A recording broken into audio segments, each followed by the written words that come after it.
Sisters, friends, again, islanders of conscience, today we stand at a critical moment.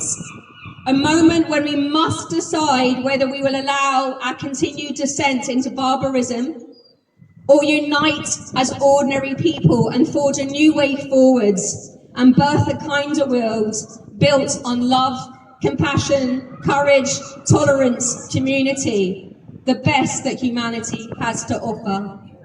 We must decide how we want to move forward and fast, because the window of opportunity is closing. Are we going to choose to liberate ourselves or condemn future generations to an Orwellian world where might is right and common humanity and compassion is condemned and outlawed? This is the urgent question the future has posed. What we are witnessing in the US with the murder of a young mother, Renee Nicole Good, at the hands of ICE thugs, the deliberate, dangerous and systematic ignoring and erasing of the concerns of the young hunger strikers in the UK prisons who will die at any moment. The illegal invasion and kidnapping of a leader of a sovereign nation and murder of 80 of its citizens in Venezuela are not isolated crimes and tragedies, but rather a coordinated violent onslaught against humanity itself. We are all watching in real time the dismantling of international law and its associated protections, as well as our civil rights, all in the service of parasitic corporations and the 1% that owns them, and amass their grotesque fortunes on the exploitation and destruction of ordinary people around the world.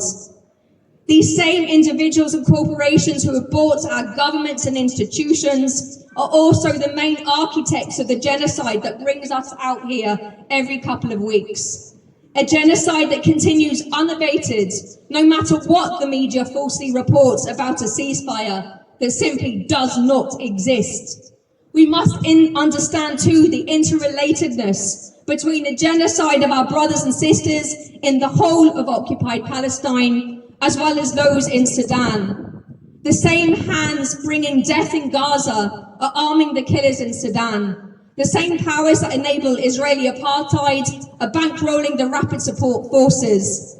The same Western governments that in one breath pretend they respect human rights and are committed to international law, in the next supply the weapons, remove regulations limiting who can have them and how they can be used, and criminalize their own populations trying to stop the slaughter of innocents, all while selling our NHS data to Palantir, who have boasted how their technology is not only designed to suppress their defined enemies, but when they deem it necessary, to kill them.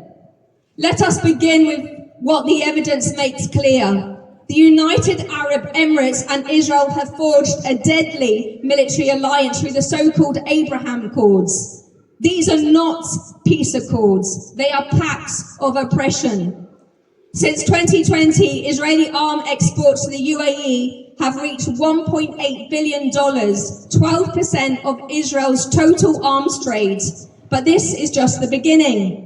Israeli security companies, the same ones that developed surveillance technology first tested on Palestinians in Gaza, have supplied the rapid support forces with advanced spying capabilities. These technologies track opponents, monitor communications, and enable ethnic cleansing in Darfur. As former Israeli Security Minister Avi Dichter admitted, we had to weaken Sudan and deprive it of the initiative to build a strong and united state that is necessary for bolstering and strengthening Israel's national security. The horrors we continue or begin to see unfold in Palestine, in Sudan, in the Congo, in Lebanon, in Syria, in Myanmar, in Ukraine, in Russia, in the US, and in reality, in different ways and intensities within communities across the globe, did not happen by chance. It is all part of the same twisted dystopian and anti-human playbook of the elites. It is a violent system of oppression deliberately and carefully designed and in respect to the West implemented incrementally. in the hope that, like the figurative frog being boiled, we would not realise until it was too late. However, we are awakening in our millions, but to be awake is not enough. If we are to save ourselves and future generations, we must step up, we must name it, we must confront it, and we must dismantle it. So how do we do that? We do it through our consumer choices, through boycotting businesses that profit from genocide, destruction and exploitation, including those here based in Jersey. Check your labels and the history of a company. One example are those who sell products from the Dead Sea in the occupied Palestinian territories. Let's remember, there is no beauty to be found in stolen resources from stolen lands. We not only boycott Israel, but we also boycott Dubai. Also, and personally, I would actually now add US to the list, which in all reality probably is not a safe place to visit in any event, if you have a conscience, which you have shared online. We do it by holding our respective governments and institutions accountable at the ballot box, through lobbying and any legal avenue available to us. We hold mainstream and social media as well as cultural institutions similarly accountable through making use of complaint procedures, using our respective platforms and following the examples of authors of Conscience this week at Adelaide Writers' Festival in Australia, through withdrawing our support. We boycott events, festivals and programmes that whitewash genocide, such as Eurovision, and where an event is sponsored by a complicit company such as Barclays, we write to the organisers, raise awareness about their complicity, and we refuse to support an event until sponsorship has changed. And we encourage our friends and family to do likewise. Where appropriate to our location, we support general strikes and other non-violent actions. We educate ourselves and others, including those who seem to fail to recognise that Palestine existed for thousands of years, because history tells us that. We build connections to the solidarity movement for humanity around the world, and we mobilise, mobilise, mobilise. I know this takes courage, but as Maya Angelou said, courage is the most important of all the virtues, because without courage, you can't practice any other virtue consistently. Our values and principles are meaningless without affirmative action that proves them.